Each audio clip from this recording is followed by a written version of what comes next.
Good morning. We're making chemical deliveries today. Dad's spraying some weeds in our some of the muck pockets where we were spraying beans the other day, and got out here and realized there was some grass and not just giant ragweeds, and so wanted some clethodim to put in there to help kill it. So we're bringing that to him. Yep, the Haggy. He was there yesterday. Anyway, we're working on some stuff on the computer this morning too, doing a little crop scouting.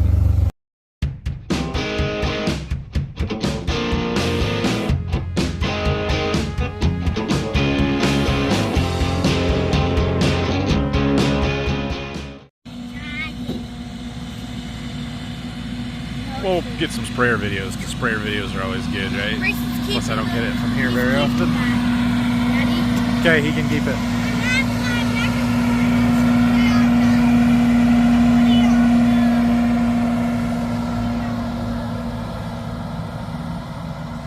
He drives slower than I do.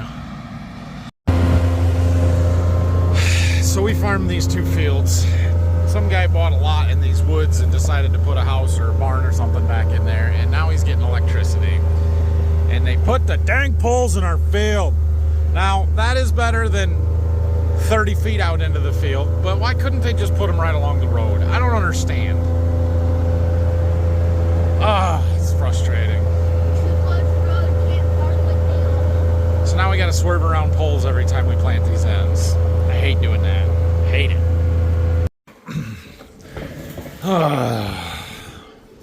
Printing envelopes. It's a little more of a challenge. Since the critical field work is done, the spraying the fungicide, and Dad's taking care of some of the herbicide stuff right now, I am concentrating on some office work this morning. I've got field day invites that have to go out today. So we're getting envelopes printed, and over there I have invites and wheat list. I'm gonna throw in a wheat list of where, you know, what I have to sell on wheat, just in case anybody needs some. Yeah, fun stuff. I could do labels. Labels would have been easier. I don't have any labels. I have envelopes and a printer, and this is easier than doing it by hand. All right, we got a stack of invites to go out, plus one bill to pay. We need to head to the post office and buy some stamps. Came to look at one of my customers' fields, like I said there. We're a little ways from home. The customer actually doesn't live that far from us, but he's got a field that's quite a ways away. Totally different area. We're actually right along the Maumee River, actually, through the trees over there. And so we're taking a look. This particular spot in the field, the beans aren't quite as good as they were around the corner over there. I forgot to film some, but they were just gorgeous, beautiful beans over there. They looked fantastic. But the customer had noticed a couple of things. It's not as prevalent where I'm standing right here, but I'll try and find you a leaf. Where did I just see that one? Right here. We start to see some yellowing on these leaves, right? Just a little bit. And then the lower leaves, yeah, they're not bad here, but we've got some of those leaves there. They got some brown spot. The bottom stuff is Septoria brown spot. I'm not too terribly concerned about that because there's not a lot of light getting down there anyway. The yellowing on the upper leaves, this is a little more concerning. That to me looks like it could be sudden death syndrome. It could be sudden death, could be brown stem rot. They have the same foliar symptoms. Phytophthora will show some of that as well, but I split some stems and they don't show any brown stem rot, so I think that it is likely SDS. Not good. What, dude? Can I go potty? Oh, okay. Here's a leaf showing a little bit more of that. The dark green veins with the yellowing and then turning brown in the leaf tissue between the veins. It's pretty classic symptoms of SDS, but like I said, it could be a couple other things.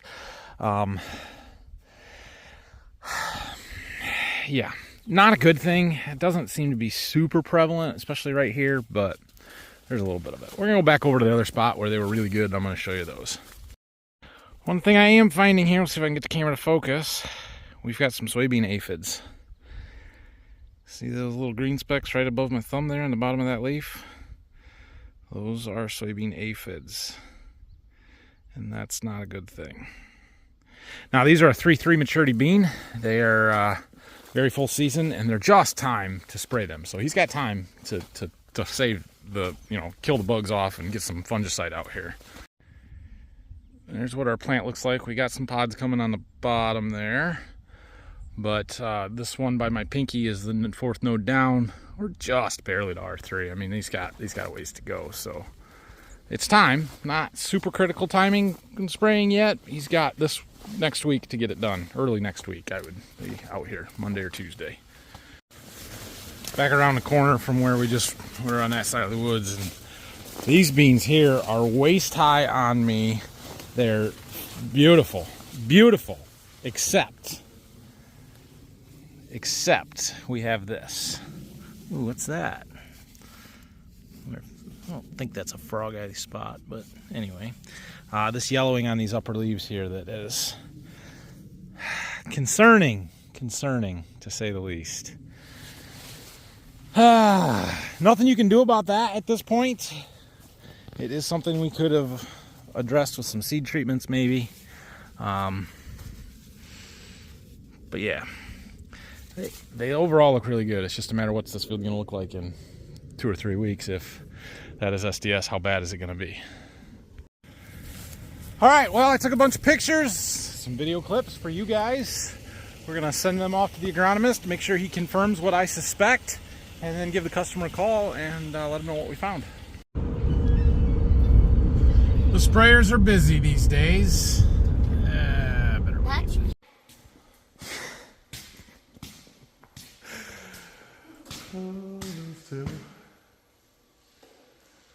They got the vice grips out to make a hitch. They hooked their straps up to it. Anyway, we made it back to the farm because I decided we didn't have time to go to Berkey and work on, or just to go down there to look at stuff.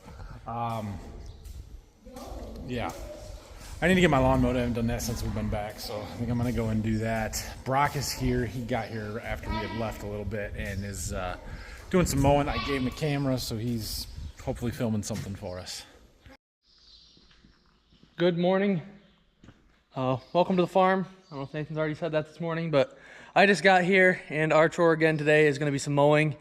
We're going to do preventative maintenance here before we go out. Look at all that crud, the weed seed that got in there. We're going to blow it out even before we go out. I don't want to have to come back to the farm when we're at the furthest field away just to blow out the radiator. So we're going to blow that out now, and hopefully it doesn't go off. We had problems with the transmission overheating last time, and then it was saying something about SCV2 in one of the switches. So we're going to just do some preventative maintenance, and hopefully it works out. So I think we're good to go. Mark got here and we talked about why this would keep overheating. And last year, 2 years ago, when we were mowing some wheat stubble for the tile guys, we remembered that the type of oil cooler this has uses the antifreeze from the tractor to cool the oil.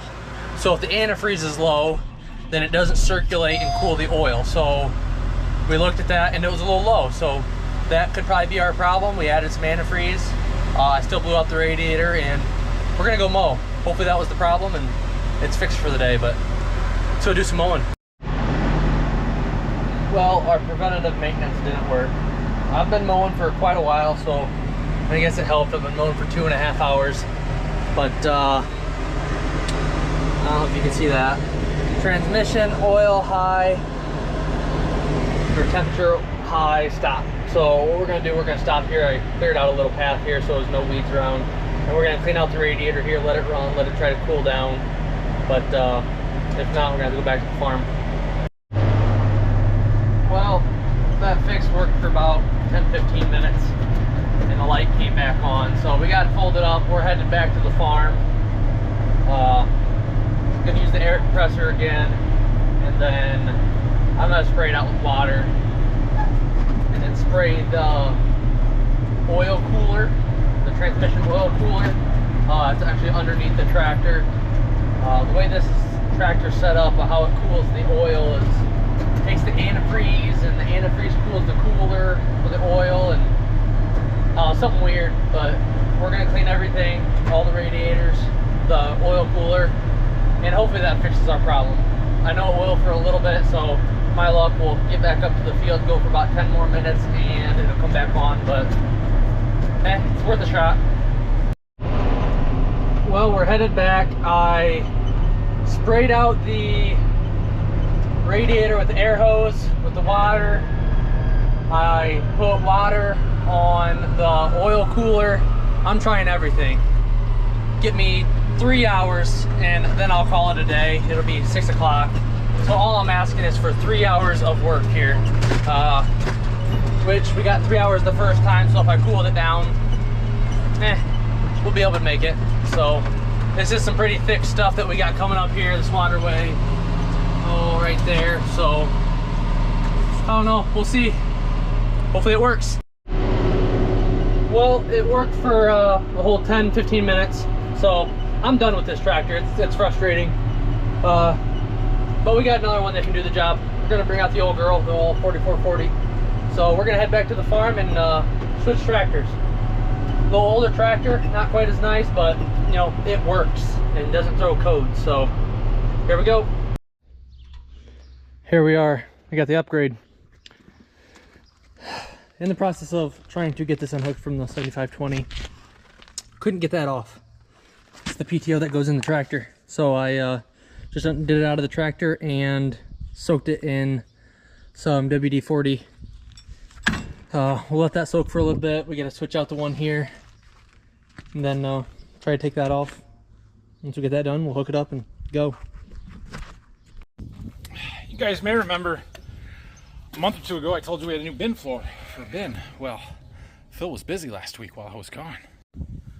Look at this. Floor's gone and all cleaned up. Looks like we need some sealer. Keep the water out a little better.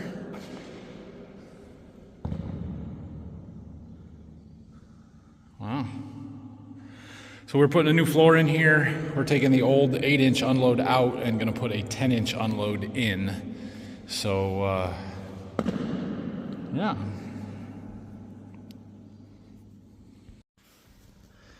The flighting on the old auger is quite worn, sharp. Go out and look. He's got the floor all piled out there. We'll go look at that and see if I can show you why we're putting a new floor in. Here's all the old flooring. There were numerous spots in the floor where it was starting to buckle. You can kind of see it here. But there's actually a few spots where we had to put patches on it because the supports had broken through the flooring. I don't see any of them showing here, and I'm not going to screw up his order. He's got everything labeled and how he wants it, so yeah. But this floor was sort of getting to be in rough shape, so we're taking it out and got new flooring over there on the other side of the trailer, the semi, that's going in. Here's the new stuff. So the planks are half as wide. They're as wide, but they're double, right? So there's an extra kind of truss in the middle, bends. It's a little bit stronger. The unload is 10-inch diameter instead of 8-inch. New power sweep. Yeah, should work good. Brock had some overheating issues again. Something's not quite right on our tractor. I don't know what. It's not super dirty. I don't know. Flushed it out with water, radiator. It is hot, and we are working it hard with this mower, but shouldn't overheat like that. We used to run it all day on a baler. Our corn fertilizer works. Overlap from the plot. Strikes and streaks, stripes, and thick grass. It works. Plus a little rain makes the grass grow. Well, I got done mowing. Brock got tired of the tractor overheating on him, so he switched, put the 4440 on. Ain't that something? The new being 20-year-old tractor isn't working very good, so we got to put the 50-year-old tractor on it. Okay, 45-year-old tractor. Is that right? 78, 88, 98, 2008, 2018. Yeah, 45-year-old tractor on the mower. The tractor won't overheat, but the cab will, because the air conditioner don't work worth a crap. All right. Well, I decided to quit for the night. We got the lawn mowed. The place looks nice. That's good.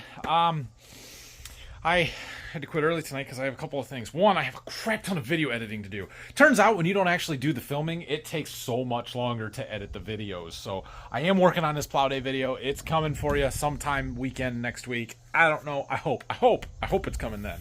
But we will see. I'm also working on that vacation video. That one's taking me a long time because I'm putting a lot of pictures in with the few video clips that I have, just so that we have something. With some length. I didn't film very much up there. So the other thing that I have to do tonight is pack, because you guys aren't going to like this, but I'm going to be gone next week again. We are taking the kids, dropping them off at my mother-in-law's tonight. My wife and I are getting on an airplane tomorrow morning. So I am sorry, but you're going to have to go another week without me. Which is why I'm trying to get these other 2 videos done, so at least I can schedule them and they'll post in the meantime. But yeah, we'll talk about it when I get back. But yeah, we'll see you guys. We'll see you guys in another week. So sorry. Like the video, subscribe if you're haven't caught up yet. Go back, watch some old ones, something, and we'll just come back for me in a week here, and we'll keep making videos. Get ready for harvest here towards the end of August. So like I said, subscribe to the channel, and if you need yourself some Border View Farms apparel, head on over to farmfocus.com. Have a great week.